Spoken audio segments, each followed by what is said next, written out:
नमस्कार। आज हम एनसीईआरटी क्लास 11th का चैप्टर 7 साम्यावस्था या इक्विलिब्रियम का भाग 2 पढ़ेंगे। इससे पहले भाग 1 में हमने साम्यावस्था या इक्विलिब्रियम क्या होता है यह जाना था। साम्यावस्था की गति की प्रकृति यानी उसका डायनेमिक नेचर सीखा था, उसको समझा था। फिर हमने फिजिकल इक्विलिब्रियम को समझने के लिए फेज ट्रांसफॉर्मेशंस के उदाहरण लिए थे, जिनमें हमने सॉलिड का लिक्विड में कन्वर्जन, लिक्विड का वेपर में कन्वर्जन या सॉलिड का वेपर में कन्वर्जन हमने एग्जाम्पल के रूप में लिया था। फिजिकल इक्विलिब्रियम को समझ के हमने केमिकल इक्विलिब्रियम को जाना था। केमिकल इक्विलिब्रियम से संबंधित ग्राफीय निरूपण सीखा था। केमिकल इक्विलिब्रियम से संबंधित लॉ ऑफ मास एक्शन, जिसे द्रव्य अनुपाती क्रिया का नियम भी कहते हैं, वह जाना था और उसकी मदद से इक्विलिब्रियम कांस्टेंट लिखना सीखा था। आज के भाग में हम होमोजीनियस इक्विलिब्रियम यानी समांग साम्यावस्था और हेटेरोजीनियस इक्विलिब्रियम यानी विषमांग साम्यावस्था को विस्तार से समझेंगे। होमोजीनियस इक्विलिब्रियम के रूप में हम गैसियस सिस्टम्स का एग्जाम्पल लेंगे। गैसियस सिस्टम्स के लिए इक्विलिब्रियम कांस्टेंट को पार्शियल प्रेशर्स के रूप में व्यक्त करना सीखेंगे, जिसे हम केपी भी कहते हैं।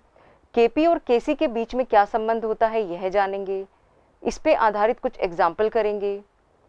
फिर हम हेटेरोजीनियस इक्विलिब्रियम या विषमांग साम्यावस्था को जानेंगे और उसके लिए इक्विलिब्रियम कांस्टेंट लिखना सीखेंगे।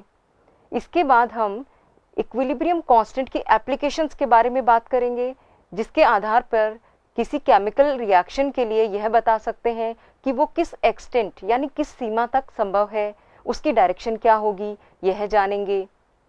और अंत में हम ली चिटिलियर प्रिंसिपल और साम्यावस्था को प्रभावित करने वाले कारकों के बारे में जानेंगे। समांग साम्यावस्था और विषमांग साम्यावस्था को जानेंगे। इसको समझने के लिए हम एक एग्जाम्पल लेते हैं। जैसे नाइट्रोजन और हाइड्रोजन से मिलकर जब अमोनिया निर्माण होता है, तो इस अभिक्रिया में हमारे पास में जो रिएक्टेंट है वो भी गैसियस है और जो प्रोडक्ट है वो भी गैसियस फेज में है।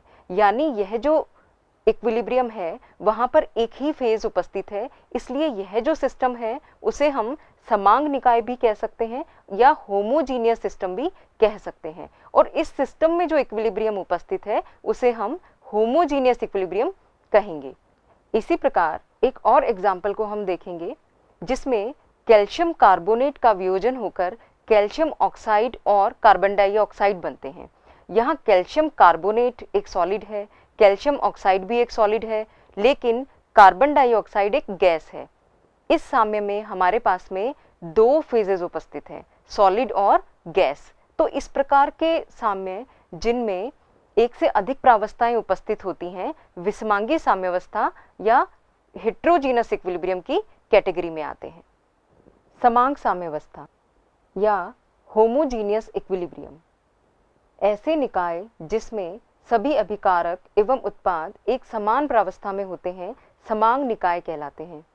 इसका एग्जाम्पल अभी हमने समझा था, N2 और H2 से मिलकर अमोनिया का निर्माण। यहाँ पर N2, H2 और अमोनिया तीनों ही गैसियस फॉर्म में हैं, तो यह एग्जाम्पल होमोजीनियस सिस्टम का है और ये जो इक्विलिब्रियम है वो होमोजीनियस इक्विलिब्रियम कहलाएगा। इसी प्रकार एक और एग्जाम्पल समझते हैं। यहाँ पर Fe+3 यानी फेरिक आयन और थायोसाइनेट आयन मिलकर आयरन थायोसाइनेट बना रहे हैं। यहाँ पर दोनों रिएक्टेंट्स और एक जो प्रोडक्ट है हमारा, ये तीनों के तीनों एक्वस फेज में या विलयन प्रावस्था में उपस्थित हैं। यानी इक्विलिब्रियम पर एक ही फेज हमारे पास है जो कि एक्वस फेज है, तो इसलिए यह इक्विलिब्रियम भी होमोजीनियस इक्विलिब्रियम का एग्जाम्पल कहलाएगा। गैसियस निकाय में साम्यावस्था स्थिरांक Kp। जब अभिकारकों एवं उत्पादों के मोलर सांद्रण के रूप में साम्यावस्था स्थिरांक को व्यक्त करते हैं तो इसे Kc से दर्शाते हैं। भाग 1 में जब हमने इक्विलिब्रियम कांस्टेंट लिखना सीखा था तो वहां हमने मोलर कंसंट्रेशंस को यूज किया था रिएक्टेंट और प्रोडक्ट की, तब हमने इक्विलिब्रियम कांस्टेंट को Kc लिखा था। लेकिन जब गैसीय अभिक्रियाओं में साम्यावस्था स्थिरांक को लिखा जाता है तो इसको आंशिक दाब या पार्शियल प्रेशर के रूप में व्यक्त करना अधिक सुविधाजनक होता है। देखते हैं इसको कैसे करेंगे। इसके लिए हम आदर्श गैस समीकरण या आइडियल गैस इक्वेशन को यूज करते हैं। हम सभी जानते हैं आइडियल गैस इक्वेशन जो है वो इस प्रकार से होता है, PV = nRT। यहाँ पे P जो है वो प्रेशर है, V वॉल्यूम है, N जो है वो मोलों की संख्या है, R गैसियस कांस्टेंट है और T टेम्परेचर है केल्विन में। अब हम वॉल्यूम को राइट हैंड साइड की तरफ ले जाएंगे तो हमें P = n/V/RT मिलेगा। यहाँ पे n/V को हम C या कंसंट्रेशन से भी दर्शा सकते हैं, यानी अब जो इक्वेशन है वो बन गया है P = CRT, C जहाँ पे कंसंट्रेशन है। तो हम ये कह सकते हैं कि स्थिर ताप पर गैस का दाब उसके सांद्रण के समानुपाती होता है, यानी यहाँ पे हमें गैस के प्रेशर और उसके कंसंट्रेशन के बीच में एक रिलेशन मिला है। इसको यूज करके हम इक्विलिब्रियम कांस्टेंट को Kp के रूप में व्यक्त कर सकते हैं। आइए इसको एग्जाम्पल से देखेंगे। यहाँ पर हम एक कॉमन रिएक्शन का एग्जाम्पल लेते हैं जिसमें A और B रिएक्ट करके C और D बनाते हैं। यहाँ पे A के A मोल रिएक्ट कर रहे हैं और B के B मोल रिएक्ट करके C के C मोल बनाते हैं और D के D मोल बनाते हैं। अब इस इक्वेशन के लिए अगर हमें Kp लिखना है तो हम किस तरह से लिखेंगे। हमने सीखा था लॉ ऑफ मास एक्शन से कि जब हमें Kp या इक्विलिब्रियम कांस्टेंट लिखना होता है तो हम न्यूमरेटर पार्ट में प्रोडक्ट्स की वैल्यूज लिखते हैं। यहाँ पे हमें प्रोडक्ट्स जो हैं वो C और D मिल रहे हैं, तो यहाँ पे हम C और D का पार्शियल प्रेशर लिखेंगे जिसे हमने PC और PD से दिखाया है। अब हमें C के C मोल मिल रहे हैं तो इसलिए हमने PC का पावर C लगाया है और PD का पावर D लगाया है। इसी प्रकार इक्वेशन के डिनोमिनेटर पार्ट में हम रिएक्टेंट्स को लिखते हैं। रिएक्टेंट हमारे पास में A और B हैं, A के A मोल हैं और B के B मोल हैं, इसलिए हमने यहाँ इक्वेशन में PA की पावर A और PB की पावर B लिखी है। अब हमें जो इक्वेशन आइडियल गैस इक्वेशन से P = CRT से जो रिलेशन मिला था, अब हम प्रेशर को CRT से रिप्लेस करते हैं। तो यहाँ पे C जो है यह मोलर कंसंट्रेशन शो करता है C की, और D जो है स्क्वायर ब्रैकेट में यह D की मोलर कंसंट्रेशन को शो करता है।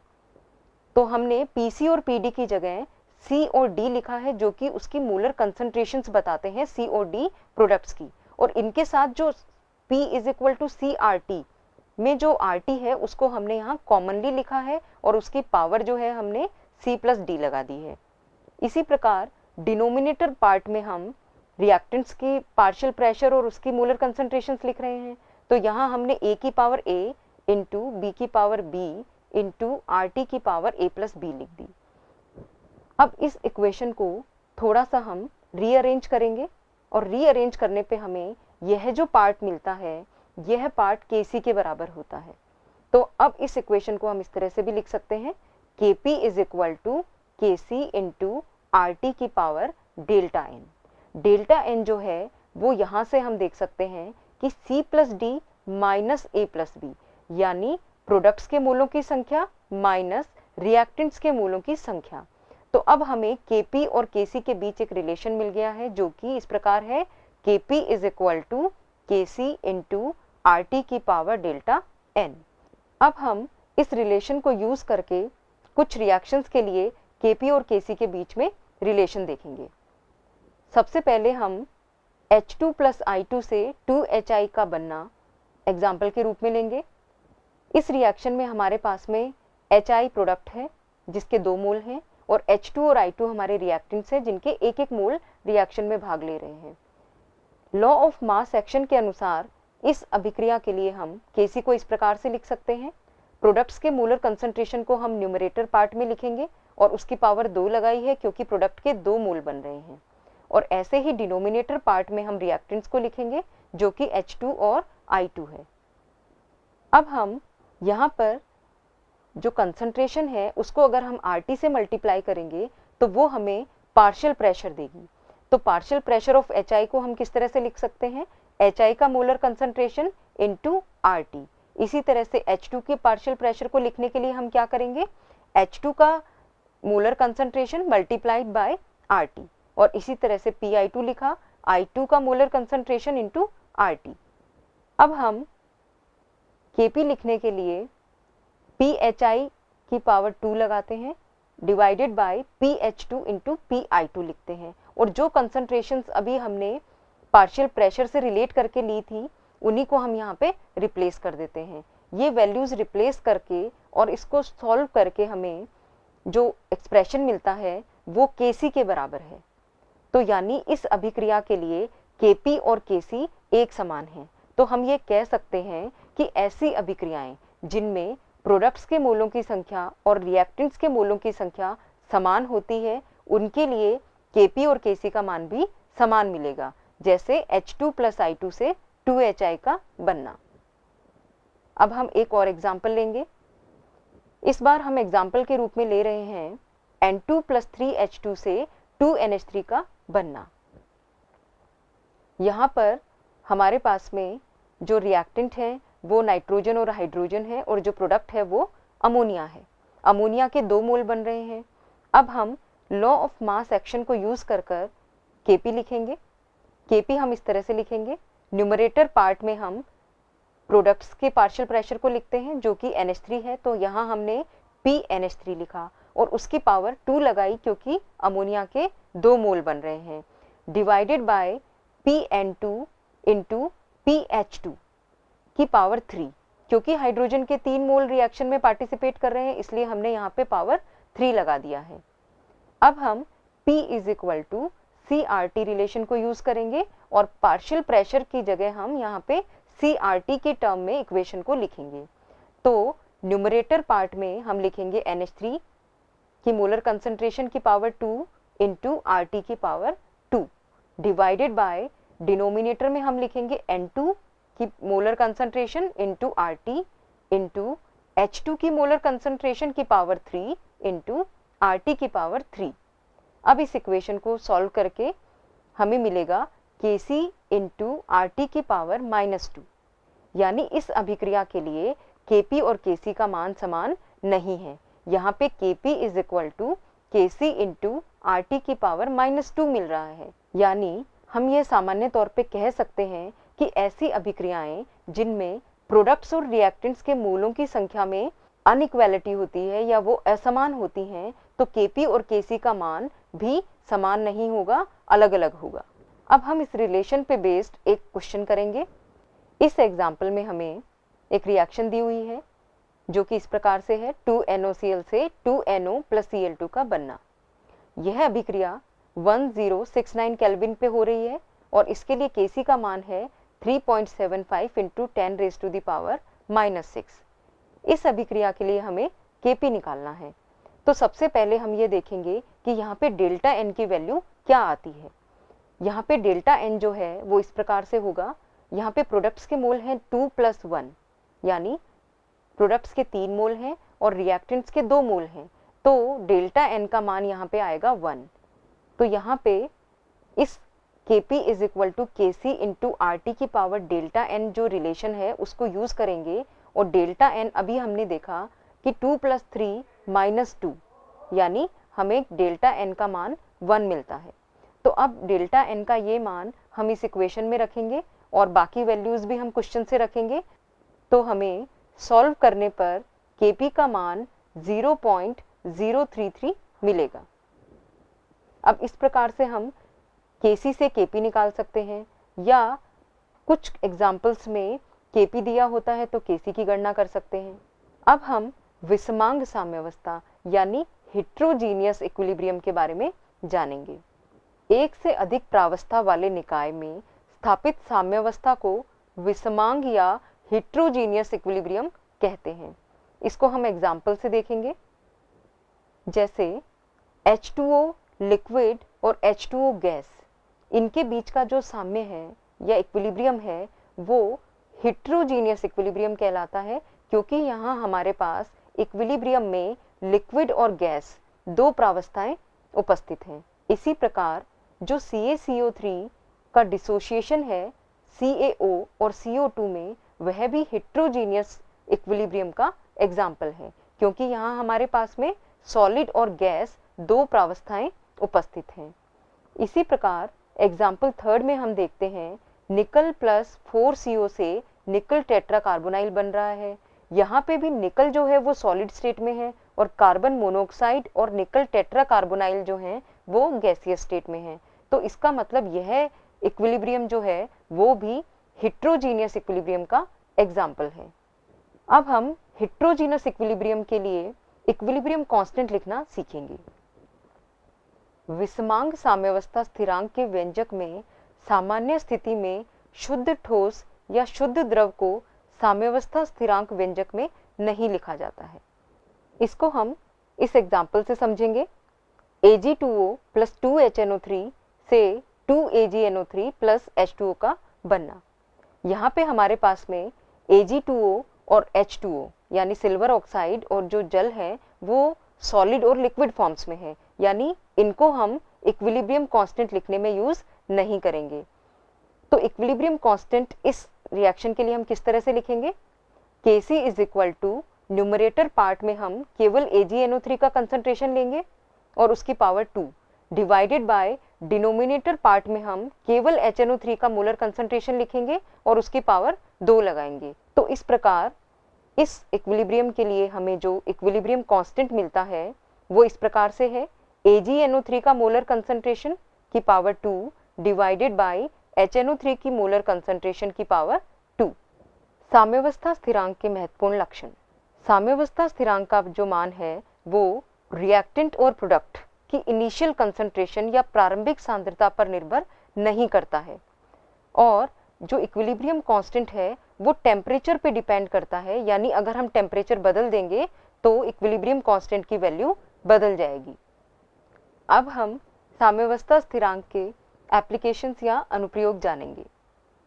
साम्यावस्था स्थिरांक की मदद से हम अभिक्रिया की सीमा यानी उसके एक्सटेंट का अनुमान लगा सकते हैं कि अभिक्रिया किस एक्सटेंट तक होगी, किस सीमा तक होगी। साम्यावस्था स्थिरांक का उच्च मान उत्पादों का उच्च सांद्रता में बनना बताता है। जब हम इक्विलिब्रियम कांस्टेंट का इक्वेशन लिखते हैं तो न्यूमरेटर पार्ट में हम प्रोडक्ट्स की मोलर कंसंट्रेशंस लिखते हैं। इसका मतलब जो इक्विलिब्रियम कांस्टेंट है वो प्रोडक्ट्स की मोलर कंसंट्रेशन के समानुपाती है, यानी जितने ज़्यादा प्रोडक्ट की मोलर कंसंट्रेशन बनेगी अभिक्रिया में उतना ज़्यादा K का मान होगा, यानी उतना ज़्यादा उत्पादों का उच्च सांद्रता में निर्माण होगा। इसी प्रकार इक्विलिब्रियम कांस्टेंट हमें अभिक्रिया की दिशा यानी उसकी डायरेक्शन के बारे में भी बताता है। इसके लिए हमें इक्विलिब्रियम कांस्टेंट के साथ रिएक्शन कोएफिशिएंट, जिसे हम QC कहते हैं, के मान की भी आवश्यकता होती है। अगर Kc का मान QC के मान से ज़्यादा है तो रिएक्शन की डायरेक्शन राइट हैंड साइड में होगी, यानी प्रोडक्ट्स की तरफ होगी। इसी प्रकार अगर QC का मान ज़्यादा है तो रिएक्शन की जो डायरेक्शन है वो रिएक्टेंट की तरफ ज़्यादा होगी, यानी प्रोडक्ट कम बनेंगे। और अगर QC और Kc का मान समान है तो अभिक्रिया इक्विलिब्रियम में होगी। साम्यावस्था स्थिरांक के अभिक्रिया भागफल Q तथा गिब्स ऊर्जा में संबंध। साम्यावस्था स्थिरांक अभिक्रिया की गतिकी यानी उसकी काइनेटिक्स पर निर्भर नहीं होता है, बल्कि उसकी ऊष्मा गतिकी और विशेषतः गिब्स ऊर्जा में परिवर्तन पर निर्भर करता है।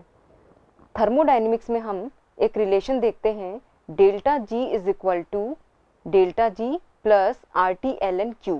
यहाँ पे साम्यावस्था स्थिति में गिब्स ऊर्जा में जो परिवर्तन है वो 0 हो जाता है और Q का मान Kc के बराबर हो जाता है। तो ये जो इक्वेशन है वो इस प्रकार से हो जाता है, delta G is equal to minus RT ln K, यानी जो डेल्टा G यहाँ पर है वो मानक गिब्स ऊर्जा है। यह इक्विलिब्रियम कांस्टेंट से डायरेक्टली रिलेट होती है। साम्य को प्रभावित करने वाले कारक एवं ला शातिलिय का सिद्धांत। किसी निकाय की साम्यावस्था परिस्थितियों को निर्धारित करने वाले कारकों जैसे सांद्रण, ताप एवं दाब में से किसी में भी परिवर्तन होने पर साम्यावस्था उस दिशा में अग्रसर होती है जिससे निकाय पर लगाया हुआ प्रभाव कम अथवा समाप्त हो जाए। यह सिद्धांत ली-शितेलिये का सिद्धांत कहलाता है। इसको हम एग्जाम्पल से समझेंगे। यदि हम साम्यावस्था में सांद्रता परिवर्तन करते हैं तो किस प्रकार से साम्यावस्था प्रभावित होती है। जब किसी अभिक्रिया के अभिकारक या उत्पादों में से किसी एक का भी सांद्रण साम्यावस्था पर बदल दिया जाता है तो साम्यावस्था मिश्रण के संगठन में इस प्रकार परिवर्तन होता है कि सांद्रण परिवर्तन के कारण पड़ने वाला प्रभाव कम अथवा शून्य हो जाए। इसको समझने के लिए हम एक एग्जाम्पल लेंगे। यहाँ पर H2 और I2 मिलकर 2HI बनाते हैं। जब यह अभिक्रिया इक्विलिब्रियम कंडीशन पर पहुंच जाती है उस समय यदि हम साम्यावस्था पर बाहर से H2 गैस मिलाएं, यानी हम H2 गैस की सांद्रता बढ़ा दें, तो साम्यावस्था उस दिशा में अग्रसर होती है जिससे H2 का उपयोग बढ़े तथा साम्यावस्था दाईं दिशा में विस्थापित होती है। हमने साम्यावस्था पर H2 की सांद्रता बढ़ा दी है तो साम्यावस्था दाईं दिशा मतलब प्रोडक्ट ज्यादा बनने की दिशा में विस्थापित होगी, क्योंकि इस दिशा में जाने से H2 का उपयोग बढ़ेगा और उसकी बढ़ी हुई सांद्रता जो है वो कम होगी और इस तरह से एक नया साम्य स्थापित होगा। इसको हम इस ग्राफ से समझ सकते हैं। ग्राफ का यह जो पार्ट है वो साम्यावस्था स्थिति को बता रहा है। यहाँ पे H2, I2 और HI तीनों की सांद्रताएं स्थिर हैं, मतलब यह स्थिति साम्यावस्था की स्थिति है। अब हमने साम्यावस्था पर बाहर से H2 मिलाई तो यानी H2 की सांद्रता बढ़ गई है। इस बढ़ी हुई H2 की सांद्रता को संतुलित करने के लिए साम्यावस्था और अधिक HI के निर्माण की तरफ विस्थापित होती है तो HI की सांद्रता जो है वो यहाँ पे बढ़ना शुरू होती है और एक पॉइंट पर आकर यह स्थिर हो जाती है। इसी प्रकार H2 की बढ़ी हुई सांद्रता वापस H2 का उपयोग बढ़ने से कम होने लगती है और आकर एक पॉइंट पर स्थिर हो जाती है। यानी अब जो सिस्टम है वो एक नई साम्यावस्था, एक नई इक्विलिब्रियम पर आकर फिक्स हो गया है। तो यह जो नई साम्यावस्था है अब यहाँ पे हम देख सकते हैं, यह नई साम्यावस्था सिस्टम को मिल गई है। इस प्रकार से इक्विलिब्रियम अगर उसमें कोई हम चेंज करते हैं तो उस चेंज के प्रभाव को कम करने की दिशा में कार्य करता है। ऐसे ही अगर इक्विलिब्रियम कंडीशन पे हम दाब को परिवर्तित कर दें तो किस प्रकार से साम्यावस्था प्रभावित होती है यह जानेंगे। किसी गैसीय निकाय में दाब परिवर्तन का प्रभाव तभी पड़ता है जब अभिक्रिया के रासायनिक समीकरण में गैसीय अभिकारकों के मोलों की संख्या तथा गैसीय उत्पादों के मोलों की संख्या में भिन्नता होती है। यानी दाब का परिवर्तन उन्हीं अभिक्रियाओं के इक्विलिब्रियम को अफेक्ट करेगा जिनमें उत्पादों और अभिकारकों यानी प्रोडक्ट्स और रिएक्टेंट्स के जो मोल हैं वो अलग अलग होते हैं। जैसे कि ये उदाहरण, यहाँ पे CO और H2 मिलकर मीथेन और वाटर बना रहे हैं। यहाँ पे प्रोडक्ट्स के हमारे पास में 2 मोल हैं, एक मीथेन का और एक जल का। इसी प्रकार रिएक्टेंट्स के हमारे पास में 4 मोल हैं। अगर इस इक्विलिब्रियम पे हम दाब बढ़ाएं तो दाब बढ़ाने पर जो इक्विलिब्रियम है वो फॉरवर्ड डायरेक्शन में शिफ्ट हो जाएगा, क्योंकि फॉरवर्ड डायरेक्शन में जो प्रोडक्ट्स के जो मोल हैं वो रिएक्टेंट से कम हैं। अगर हम दाब घटाएंगे तो यहाँ पे इक्विलिब्रियम बैकवर्ड डायरेक्शन में जाएगा, यानी ज्यादा मोल जनरेट होंगे। इस प्रकार हम देख सकते हैं अगर साम्यावस्था पे हम दाब में परिवर्तन करते हैं तो अभिक्रिया दाब में परिवर्तन के प्रभाव को कम अथवा समाप्त करने की दिशा में बढ़ती है। अक्रिय गैस के योग का प्रभाव, यदि आयतन स्थिर रखते हुए एक अक्रिय गैस जैसे कि ऑर्गन जो अभिक्रिया में भाग नहीं लेती है को अगर साम्यावस्था पर सिस्टम में या निकाय में मिलाया जाता है तो साम्य अपरिवर्तित रहता है क्योंकि आयतन स्थिर बना हुआ है।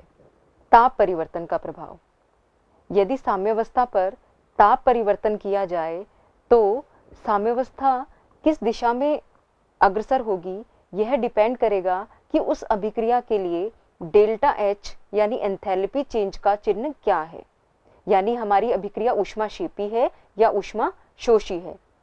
अगर हमारी अभिक्रिया ऊष्माक्षेपी होती है, एक्सोथर्मिक होती है, जैसे कि N2 और H2 से मिलकर अमोनिया का निर्माण, तो इस तरह की अभिक्रियाओं में अगर हम ताप को बढ़ाएंगे तो अभिक्रिया बैकवर्ड डायरेक्शन में, इक्विलिब्रियम बैकवर्ड डायरेक्शन में शिफ्ट होगा, क्योंकि फॉरवर्ड डायरेक्शन में तो हीट रिलीज हो रही है।